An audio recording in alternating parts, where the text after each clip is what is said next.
Hai guys, welcome back to my YouTube channel. Finally, bertemu lagi bersama gue Andi. Dan kita sedang lagi berduka karena di Indonesia ini korban corona terus bertambah. Sementara di negara-negara kayak China sendiri yang pusatnya dan Korea dan lainnya itu sudah mulai menunjukkan perubahan. Tapi Indonesia masih belum ya, semoga lekas pulih dan kita bisa beraktivitas seperti biasa. Dan di balik virus corona yang terjadi di hampir seluruh dunia, tentunya banyak spekulasi-spekulasi atau asumsi-asumsi atau yang lebih bisa kita sebut konspirasi di balik itu semua. Banyak orang yang berpikir kalau ini tuh akal-akalan atau buatan manusia atau hanya kaum elit gitulah. Nah, kalau kalian penasaran, terus tonton video ini karena aku akan memberikan fakta-fakta di balik konspirasi-konspirasi yang terjadi di balik virus corona ini. Dan jangan lupa sebelum kalian lanjut nonton video ini, klik like, komen, dan yang pasti di subscribe karena ini akan sangat mendukung channel aku untuk maju berkembangnya.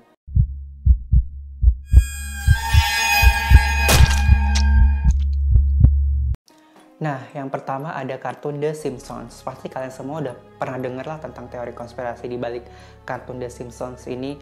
Nah, basically kartun The Simpsons ini emang sangat terkenal banget sih guys ya di Amerika Serikat. Nah, kartun ini sudah tayang sejak tahun 1989. Nah, kartun ini konon katanya sudah memprediksi kejadian virus corona sudah dari kapan tahu gitu loh. Nah, aku kasih cuplikannya ya.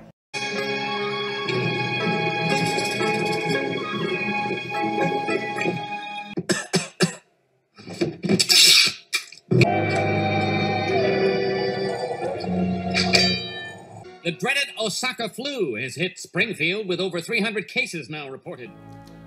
Tapi faktanya di episode ke-1993 yang berjudul The Mark in Chains. Jadi di episode ini diceritakan terjadinya penyebaran virus dari Jepang ke Springfield dari sebuah paket. Tapi virus ini dideskripsikan sebagai flu Osaka, bukan virus corona. Dan ditambah juga ada yang heboh gambar ini. Nah, tapi gambar aslinya adalah ini. Nah, gambar aslinya itu diedit dan ditempelin tulisan virus corona sehingga menyebabkan heboh di kalangan penggemarnya kayak, wah kayaknya bener deh, kartun ini emang bisa memprediksi gitu. Padahal ini semua hanya editan. Jadi bisa dikatakan ya mungkin berita ini salah dan ini hoax karena di kartun The Simpsons ini sama sekali tidak menyinggung atau memprediksi kejadian virus corona. Jadi ini semua hanya editan para orang supaya menghebohkan aja sih. Jadi kalian harus benar-benar menyaring dan mencari fakta apa yang sebenarnya terjadi. Jangan diambil mentah-mentah seperti itu. Nah, lalu selanjutnya ini juga sempat heboh bahwa di salah satu novel telah diprediksi kalau akan terjadi virus corona di Wuhan. Nah, seperti yang kalian bisa baca di sini kutipannya ini, dan ini translate ke Indonesianya. Kalian bisa baca sendiri karena aku males bacanya karena terlalu panjang. Nah, udah dibaca. Nah, apa yang kalian barusan baca di salah satu kutipan novel tersebut itu merupakan buku edisi kedua. Nah, lalu edisi pertamanya tuh apa, Kak? Oke, jadi begini aku jelasin. The Ace of Darkness ini diterbitkan tahun 1981. Nah, senjata biologisnya ini di edisi pertama ini ditulis Gorky 400 yang diciptakan oleh Rusia. Nah, kemudian tahun 1989 ditulis ulang bukunya. Namun, senjata biologisnya diubah menjadi Wuhan 400 yang diciptakan oleh China. Nah, buku yang kedua ini dirilis itu berbarengan sama berakhirnya Perang Dingin dan runtuhnya Uni Soviet. Lalu kenapa kok bisa pas banget namanya Wuhan gitu kan? Nah, menurut Jenny Smith, seorang pendiri toko buku Indie Black House di Hong Kong sekaligus Akademi Sejarah Rusia, mengatakan bahwa sejak tahun 1986 hubungan Amerika Serikat dengan Rusia ini sudah mulai membaik. Jadi rasanya kurang bijak ketika penulis dari Amerika Serikat menggambarkan kembali Rusia sebagai tokoh jahat. Sehingga membutuhkan tokoh jahat yang baru. Lalu sejumlah negara yang memiliki laboratorium senjata biologis seperti Inggris, Prancis, dan Jepang merupakan sekutu dari Amerika Serikat. Jadi nggak mungkin penulis menuliskan negara sekutunya. Nah, salah satu negara yang terlintas di pikiran dia saat itu adalah Cina. Kenapa? Karena Cina memiliki program yang aktif dan kemungkinan memiliki rasa curiga terhadap Amerika Serikat pada saat itu.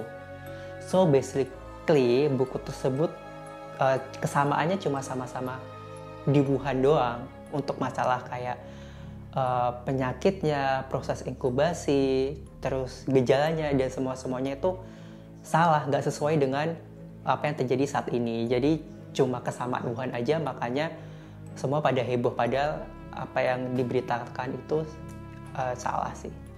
Lalu selanjutnya sempat heboh ini juga tentang jaringan 5G yang katanya bisa merusak kekebalan tubuh kita. Nah, tapi sebelumnya apa sih 5G itu? Jadi jaringan 5G ini adalah upgrade dari jaringan sebelumnya kayak 4G, 3G gitu kan. Nah, jaringan 5G ini tentunya memiliki daya kecepatan akses internet yang jauh lebih cepat dibandingkan jaringan sebelumnya. Nah, terus banyak orang tuh kayak, ya mungkin gara-gara jaringan ini bisa memaparkan virus corona, atau ada orang yang bilang, enggak, ini tuh cuma akal-akalan si Bill Gates supaya dia bisa buat vaksin dan bisa dipakai di seluruh dunia gitu kan. Tapi faktanya jaringan 5G ini gelombangnya tuh nggak bisa merusak sel langsung dalam tubuh kita, nggak seperti kayak sinar X atau sinar ultraviolet. Jaringan 5G ini gelombangnya sama sekali tidak bisa merusak kekebalan tubuh. Tapi orang-orang banyak cocok logi, karena di tahun 2018 ini kan sudah mulai melakukan uji coba jaringan 5G ini. Nah, salah satunya Wuhan. Nah, di Wuhan ini, Wuhan merupakan salah satu kota pertama tempat uji coba 5G, dan kalian tahu Wuhan adalah pusat dari virus corona sendiri. Tapi selain Wuhan, ada daerah di Amerika Serikat yang terkena korban paling banyak dari COVID-19 ini, dan di daerah itu juga telah dipasang jaringan 5G. Nah, karena cocok logi tersebut, akhirnya masyarakat Amerika Serikat berbondong-bondong untuk membakar salah satu tower atau kabel 5G tersebut. Nah, itulah teman-teman, pentingnya kita harus menerima berita secara benar dan jangan diambil mentah-mentah, karena itu sangat beresiko dan merugikan orang lain. Lalu juga ada yang sempat heboh bahwa virus COVID-19 ini adalah berasal dari salah satu laboratorium di Wuhan katanya. Nah, menurut peneliti senior di Cina bernama Xin Zhengli ini menyebut virus COVID-19 adalah satu dari 1.500 virus mematikan yang disimpan dalam lab di Wuhan. Lalu ada akun Facebook yang memberikan screenshot tentang berita ini yang bernama Muji El Karim, di mana dia mengunggah dari berita Gloria News yang berjudul "Terbongkar Lab Virus Wuhan Masih Simpan 1.500 Virus Mematikan", diungkap peneliti senior. Kalian bisa baca beritanya di sini. Informasi mengenai masih adanya 1.500 virus yang tersimpan di Institut Virologi Wuhan ini juga tercantum di situs resminya. Nah, institut ini merupakan rumah bagi China Center for Virus Culture Collection, bank virus terbesar di Asia. Nah, di kompleks ini terdapat pula laboratorium pertama di Asia dengan sistem keamanan maksimum. Namun, setelah ditelusuri tidak ada sequence genom yang cocok dengan sampel dari virus corona yang pernah dipelajari atau diteliti di laboratoriumnya. Jadi ini hanya hoax, guys. Jadi jangan gampang percaya. Nah, lalu selanjutnya ada sempat heboh nih soal Bill Gates. Nah, di salah satu pembicara di salah satu acara, dia mengatakan ini kalian bisa dengar. If anything kills over 10 million people in the next few decades, it's most likely to be a highly infectious virus rather than a war. Not missiles, but microbes. Now, part of the reason for this is that we have invested a huge amount in nuclear deterrence. But we've actually invested very little in a system to stop an epidemic. Nah, di situ dia mengatakan bahwa akan terjadi sebuah pandemi yang disebabkan oleh mikroorganisme yang dapat menghancurkan populasi manusia. Dari situ orang-orang menyimpulkan, wah kayaknya bener deh, soalnya dia udah memprediksi tahun 2015. Kok bisa ya? Nah, orang-orang berspekulasi bahwa ini cuma akal-akalnya Bill Gates yang akan membuat vaksinnya. Nantinya vaksinnya akan disuntikan. Isinya itu ada microchip yang dapat mengontrol manusia itu sendiri. Wah, kalau itu terjadi itu benar-benar serem sih. Tapi tunggu dulu. Ini bener gak sih? Nah, tapi Bill dan Melinda Gates Foundation ini telah menyumbang jutaan dolar untuk melakukan riset pengobatan dan vaksin COVID-19 ini. Jadi mana mungkin kalau dia mau mengambil keuntungan, dia rela mengeluarkan dananya yang begitu besar demi menyelamatkan kita semua kan. Nah, para pembuat teori konspirasi ini mengklaim bahwa Bill Gates hendak menanamkan microchip melalui vaksin tersebut. Mengutip salah satu komentar Bill Gates dalam forum online Reddit, nah dia mengatakan, kita akan melakukan sertifikat digital untuk menunjukkan siapa yang sudah sembuh dan sudah dites COVID-19 ini. Atau ketika kita sudah memiliki vaksin, dapat menunjukkan siapa saja sudah menerimanya. Lalu setelah itu tersebar teori bahwa Bill Gates akan menanamkan microchip dalam vaksin menggunakan teknologi quantum dot day. Nah, sebenarnya apa sih yang dimaksud dengan sertifikat digital itu? Nah, sertifikat digital itu adalah informasi terlindungi yang dikirimkan melalui internet atau virtual, bukan secara fisik melalui microchip atau implan, bukan. Nah, oleh karena itu tidak ada hubungan sama sekali antara penanam microchip dengan sertifikat digital. Data sertifikat tidak diambil dari microchip, tetapi dari hasil pemeriksaan pasien ketika datang ke rumah sakit. Nah, lagi pula dalam komentarnya si Bill Gates ini tidak menyinggung sama sekali soal microchip ini.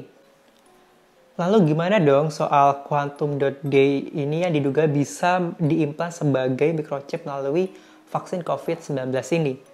Nah, jadi quantum dot day ini adalah teknologi hasil dari penelitian yang didanai oleh Bill Gates. Nah, menurut Kevin McCulloch, seorang profesor dari Rice University yang turut membuat quantum dot day. Nah, jadi prinsip teknologi ini adalah memasukkan zat penanda ke dalam kulit ketika seseorang diberi vaksin. Nah, zat penanda ini kemudian dapat bertahan selama 5 tahun dan dapat dideteksi dengan smartphone khusus, namun dalam jarak kurang lebih 30 cm. Perlu ditekankan bahwa teknologi ini tidak menanam implan, microchip, atau kapsul di dalam kulit. Jadi teknologi ini tidak bisa mendeteksi gerakan kita. Terus Gates Foundation juga menyatakan bahwa vaksin COVID-19 yang sedang dikembangkan saat ini sama sekali tidak menggunakan teknologi quantum dot day tersebut. Jadi memang sejak dulu si Bill Gates ini sudah menjadi sasaran dari kaum anti vaksin. Nah, konspirasi ini adalah sebagai bentuk provokator dari kaum anti vaksin supaya lebih banyak orang yang mendukung teori tersebut. Jadi kalau misalkan kita nggak berharap sama Bill Gates yang akan menciptakan vaksin tersebut, lalu kita berharap sama siapa lagi dong yang bakal bisa menyudahi pandemi ini? So, untuk kalian, boleh kita berpikir secara kritis, namun jangan terlalu ambil secara mentah-mentah. Jadi ya kita tetap waspada, tapi kita juga tetap harus berpikir. Oke guys, jadi segitu dulu informasi yang dapat aku sampaikan tentang fakta-fakta di balik konspirasi tentang COVID-19 yang sedang terjadi di belahan dunia. Kalau misalkan aku ada salah-salah kata atau ada informasi yang ketinggalan, kalian boleh banget tulis di komen apa aja. Dan aku ini udah berusaha banget sih bikin video ini. Entah ini akan di take down sama YouTube karena topik tentang COVID-19 ini sangat-sangat sensitif dan sangat-sangat menyinggung lah. Jadi ya kita harus berhati-hati ya. Kita lihat aja apa yang akan terjadi. Oke, terima kasih untuk semuanya udah nonton. Jangan lupa untuk klik like, komen, yang pastinya di subscribe dan nyalain notifikasinya supaya kalian gak ketinggalan setiap kali aku upload video baru. Dan terima kasih, semoga video ini gak di take down.